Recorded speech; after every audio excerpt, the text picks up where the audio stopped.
May gagawin tayong TCL LED TV. Ang problema nito, madilim siya. Pero meron siyang backlight, may sounds.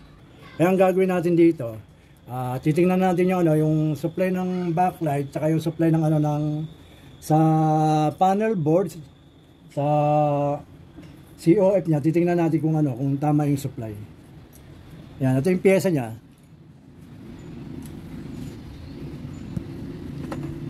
Bali ang gagawin natin, voltage reading natin itong yung one side ng panel board, yung left and right niya. Titignan natin yung yung voltahe kung tama. Voltage reading natin, sasaksak natin.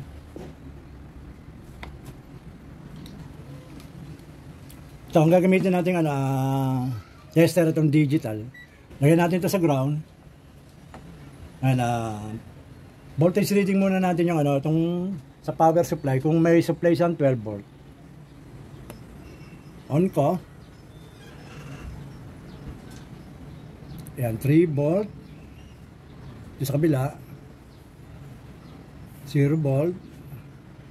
Ayan, 11.78. Ibig sabihin, pumasok yung kuryente nga rito sa may motherboard. At yung backlight niya, ito kung pagmamasda mo, may mga ilaw sa may liwanag. Pero kung aanin mo dito sa dito sa screen, kung pagmamasda mo rito, wala, madilim. Wala sa makikita ng liwanag. Pero may backlight. Gagawin natin, voltage reading natin dito yung supply niya rito sa may panel board. Titingnan natin kung meron siyang kuryente pumapasok. Paklasin natin to. Tanggalin muna natin yung saksak.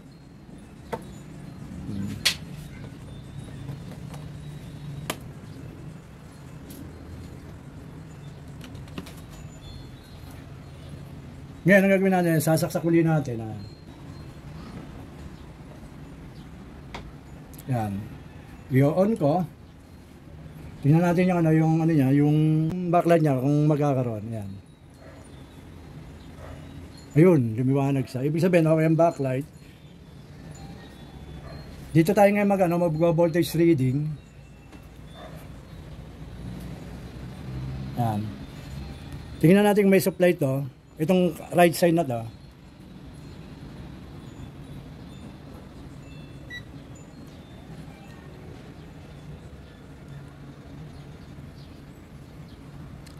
Zero, negative. Wala siyang makuha kahit anong mataas.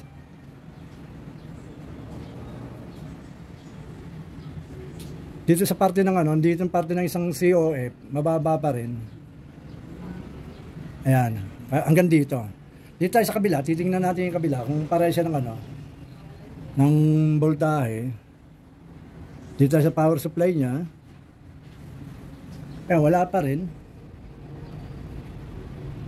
Dito sa may pinaka resistor niya, fusing resistor, wala.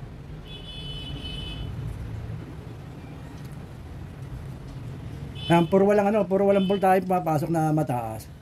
Ang gagawin natin, titingnan natin to kung may problema rito sa kabilang side nito, itong sa right channel ng COF, sa kabilang side nito ng COF, sa panel board. Tanggalin muna natin yung saksak. Yan. Ang gagawin natin, punutin muna natin itong kabila. Yan, ito. Tinanggal natin. Ito yung tinanggalan natin ng itong right channel. Saksak uli natin. On. Nagkaroon na uli yung ilaw, yung backlight. Ito yung pinaka-fuse na sa 12 volt. Tingnan natin kung magkakaroon na siya ng supply. Ayun, nagkaroon na siya ng 13.9. Kanina halos 0, wala. Ito sa may diode niya. Ito, sa may diode niya.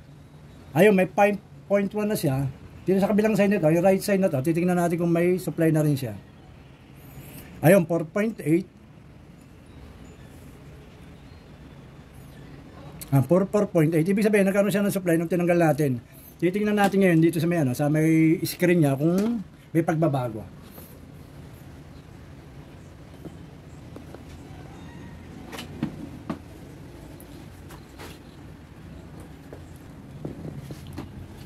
Ayun, nagkaroon siya ng ano.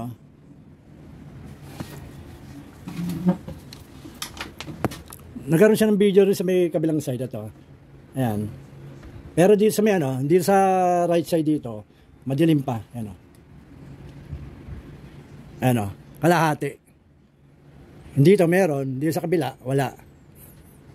Yan ang ano niyang lumabas na ano, na nasira. Kung tanggalin natin to. Ito. Tanggalin natin tong right side ng ano, panel board sa COF. Ano siya, nagkaroon ng liwanag kalahati. Ang gagawin natin, subukan natin yung tape method. Kung makukuha siya, kung matatanggal natin yung shorted sa parting to. Tanggalin natin, bunutin natin. Tapos ito, ang gagawin natin dito, lalagyan muna natin siya ng tape. Ito, tingnan natin kung makukuha kaagad natin na magkaroon kaagad ng supply yung kabila. Lumaki yung ano, lumaki yung screen niya, kung mabubuo na yung tao.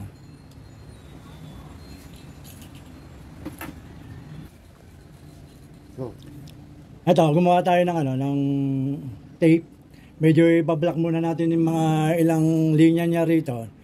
Tingnan natin kung may pagbabago. Dito lang tayo magsisimula muna dito sa kabilang side na to. Pag hindi nakuha dyan, dito naman sa kabila. Pag wala, pupunta tayo sa gitna. Pero dito muna tayo sa may kabilang to. Right side or left side? Left side.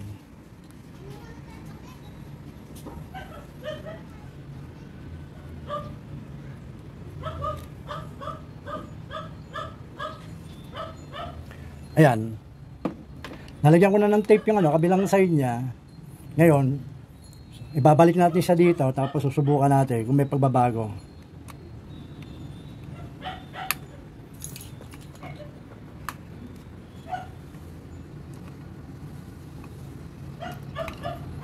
Ayan. Nakaano na siya. Nilagyan natin ng tape. Ang gagawin natin ay sasaksakulin natin.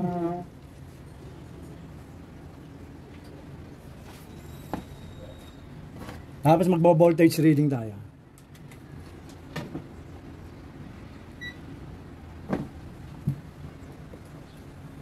On. Yan. Tingnan natin yung power supply niya rito kung hindi nagbago yung voltahe. Yung B+. Ayun, hindi na nagbago. 13 pa rin siya, 13.9. This may diode. 5.1 volt. Dito sa may right side, yung nilagyan natin ng ano, ng tape. Tingnan natin kung may voltahe na rin to. Ayun, mayroon na rin 5.1. Ayan, 13.9. 13.9. Tingnan natin ngayon kung may pagbabago rito sa may screen niya.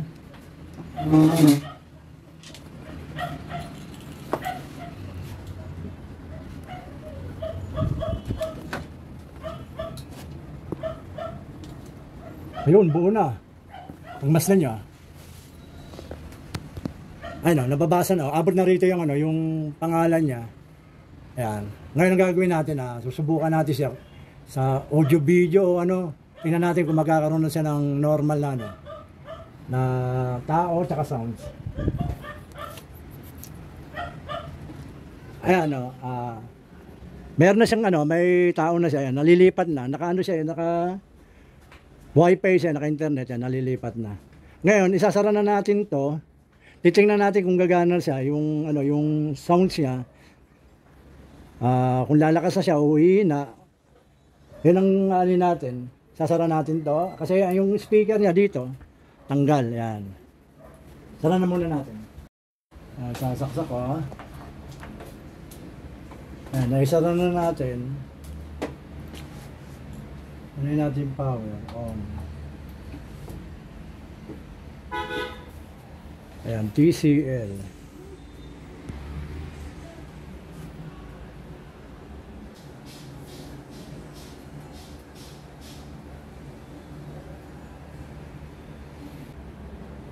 Ayan, naka-YouTube siya. May sounds. Ayan, may sounds na. Baliktad kasi yun. Oo, hirapan. Hindi ko, kanin pa kasi yung internet. Nahirapan siya magpindot eh. Kumukunik nga eh. Ang bagal. Malinaw pa lang ito eh. Malinaw pa yan. Ilang taon pa lang yun eh. Kaya itinayo ko para ano, makita natin ang maayos. May sounds na, tumutunog na.